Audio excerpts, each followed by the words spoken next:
সুপ্রিয় দর্শক, স্বাগতম জানাচ্ছি সর্বশেষ আপডেট বাংলা সংবাদের শুরুতেই সংবাদ শিরোনাম।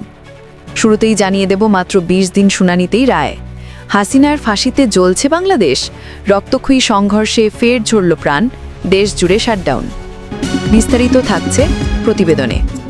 এদিকে ইউনুসের ক্যাঙ্গারু আদালতে হাসিনার মৃত্যুদণ্ড, বিবৃতি জারি করে কি বলল ভারত, বিস্তারিত থাকছে প্রতিবেদনে। আরও জানিয়ে দেব পলাতক শেখ হাসিনার বক্তব্য প্রকাশ করবেন না, বাংলাদেশের সংবাদ মাধ্যমকে শাস্তির হুঁশিয়ারি দিল ইউনুস সরকার, বিস্তারিত থাকছে প্রতিবেদনে। এদিকে ৩২ নম্বরে বুলডোজার নিয়ে যাওয়া দলকে রাজাকার আখ্যা দিলেন শাওনের, বিস্তারিত থাকছে প্রতিবেদনে। আরও জানিয়ে দেব শেখ হাসিনার মৃত্যুদণ্ডের রায়ে যা বললেন মির্জা ফখরুলের মেয়ে, বিস্তারিত থাকছে প্রতিবেদনে।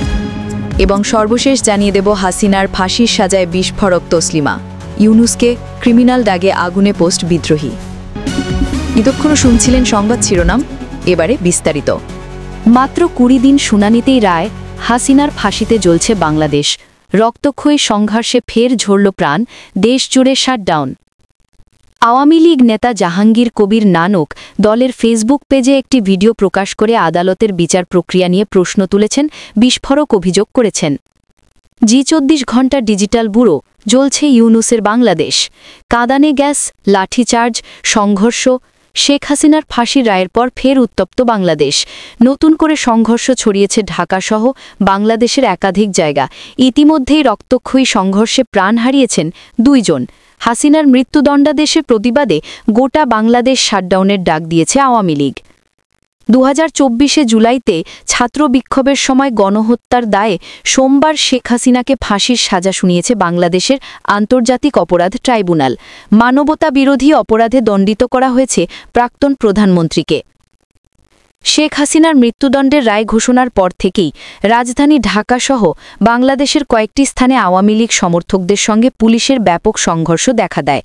হাসিনার ফাঁসির রায়ের প্রতিবাদে প্রধান উপদেষ্টা ইউনুসের পদত্যাগ দাবি করেছে আওয়ামী লীগ। ঢাকায় বেশ কয়েকটি রাস্তা অবরোধ করেন বিক্ষোভকারীরা। পুলিশ সেই অবরোধ উঠাতে গেলে সংঘর্ষ বাধে। পুলিশ বিক্ষোভকারীদের ছত্রভঙ্গ করতে পুলিশকে লাঠিচার্জ করে, সাউন্ড গ্রেনেড এবং কাঁদানে গ্যাস ব্যবহার করে।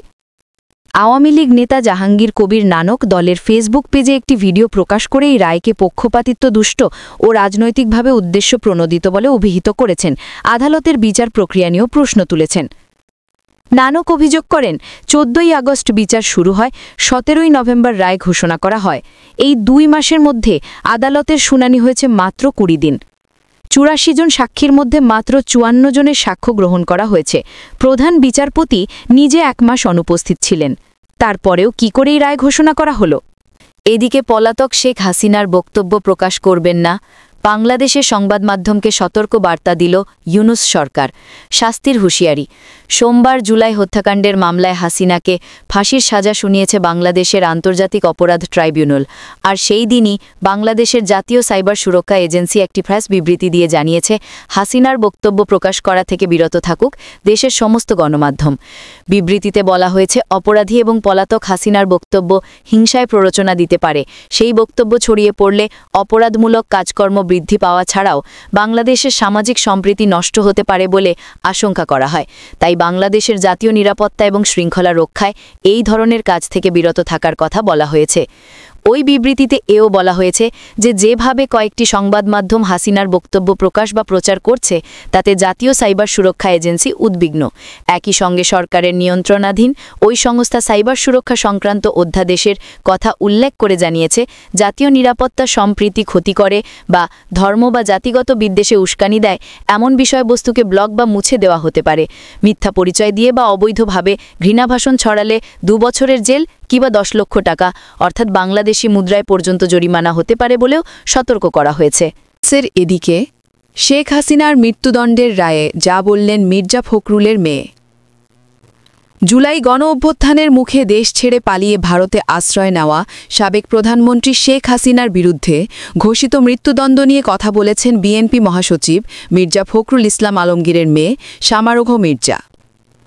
সোমবার ১৭ নভেম্বর বিকেলে নিজের ফেসবুক পেজে এ সংক্রান্ত পোস্ট দেন তিনি। পোস্টে শামারোহ মির্জা লিখেছেন, রায় দিল, আব্বুকে ফোন করলাম, কানলাম, সেই 2013 থেকে আমি অপেক্ষা করছিলাম। আমাদের জীবনের যে ভয়াবহ ক্ষতি করেছিল হাসিনা, কতবার ভেবেছি কবে সুযোগ আসবে আমি মামলা করব আমাদের মানসিক, শারীরিক এবং আর্থিক ক্ষতি করার জন্য। শামারুহু মির্জা আরও লিখেছেন, এই 12 বছরে কত লাখ লাখ পরিবার শেষ করেছে হাসিনা, কত মানুষ খুন করেছে, গুম করেছে। মজলুমের দোয়া আজ কবুল হলো, আল্লাহ সর্বশক্তিমান। এর আগে সোমবার আন্তর্জাতিক অপরাধ ট্রাইব্যুনাল 1-এর বিচারপতি গোলাম মুর্তুজা মজুমদারের নেতৃত্বাধীন 3 সদস্যের বিচারিক প্যানেলে জুলাই গণ অভ্যুত্থানের সময় সংঘটিত মানবতা বিরোধী অপরাধের মামলায় ক্ষমতাচ্যুত প্রধানমন্ত্রী শেখ হাসিনাকে মৃত্যুদণ্ড আদেশ দেন। মামলার 2 নম্বর অভিযোগে শেখ হাসিনাকে মৃত্যুদণ্ডের আদেশ দেওয়া হয়েছে, তবে 1 নম্বর অভিযোগে তাকে আমৃত্যু কারাদণ্ড দেওয়া হয়েছে। এদিকে 32 নম্বরে বুলডোজার নিয়ে যাওয়া দলকে রাজাকার আখ্যা শাওনের। সাবেক প্রধানমন্ত্রী শেখ হাসিনা সহ 3 আসামির বিরুদ্ধে জুলাই অভ্যুত্থানের সময় সংঘটিত মানবতাবিরোধী অপরাধের মামলার রায় ঘোষণার দিন ধানমন্ডির 32 নম্বরে ফের আনা হয়েছে 2টি বুলডোজার। সোমবার দুপুর 12টার দিকে ট্রাকে করে বুলডোজার 2টি নেওয়া হয়। সেই সময় ট্রাকের ওপরে হাতে মাইক নিয়ে কয়েকজন তরুণকে স্লোগান দিতে দেখা যায়। তাদের পরিচয় জানতে চাইলে একজন বলেন, রেড জুলাই নামের একটি সংগঠনের পক্ষ থেকে সেখানে বুলডোজার 2টি আনা হয়েছে। তবে 32 নম্বরে যারা বুলডোজার নিয়ে গেছে তাদের রাজাকার আখ্যা দিয়েছেন অভিনেত্রী মেহের অফরোজ শাওন। 2টি বুলডোজার ধানমন্ডির দিকে নিয়ে যাওয়া হচ্ছে এই নামের বিবিসি বাংলার একটি সংবাদের কার্ড শেয়ার করে শাওন লিখেছেন, মনের ভয়েই আসল ভয়, বুঝেছিস গাধার দল? বারবার ভেঙে বারে বারে আগুন দিয়েও তোদের ভয় যায়নি। এই ভাঙাবাড়ের প্রতিটা ধূলিকণা যে বাংলাদেশের আকাশে বাতাসে মিশে আছে, সেটাকে কিভাবে অস্বীকার করবি রে রাজাকার বাহিনী? এই পোস্টে শাওন হ্যাশট্যাগ হিসেবে দিয়েছেন তুই রাজাকার ও ধানমন্ডি 32। এর আগে গত বছরের 5ই আগস্ট শেখ হাসিনা দেশত্যাগ করার পর ধানমন্ডির 32 নম্বরে বঙ্গবন্ধু শেখ মুজিবুর রহমানের স্মৃতি বিজড়িত ওই বাড়িতে হামলা চালিয়ে লুটপাট ও আগুন ধরিয়ে দেওয়া হয়। ঘটনার 6 মাস পূর্তির দিন গেল 5 ফেব্রুয়ারি বুলডোজার মিছিল কর্মসূচি থেকে 32 নম্বরের বাড়িটি ভাঙা হয়।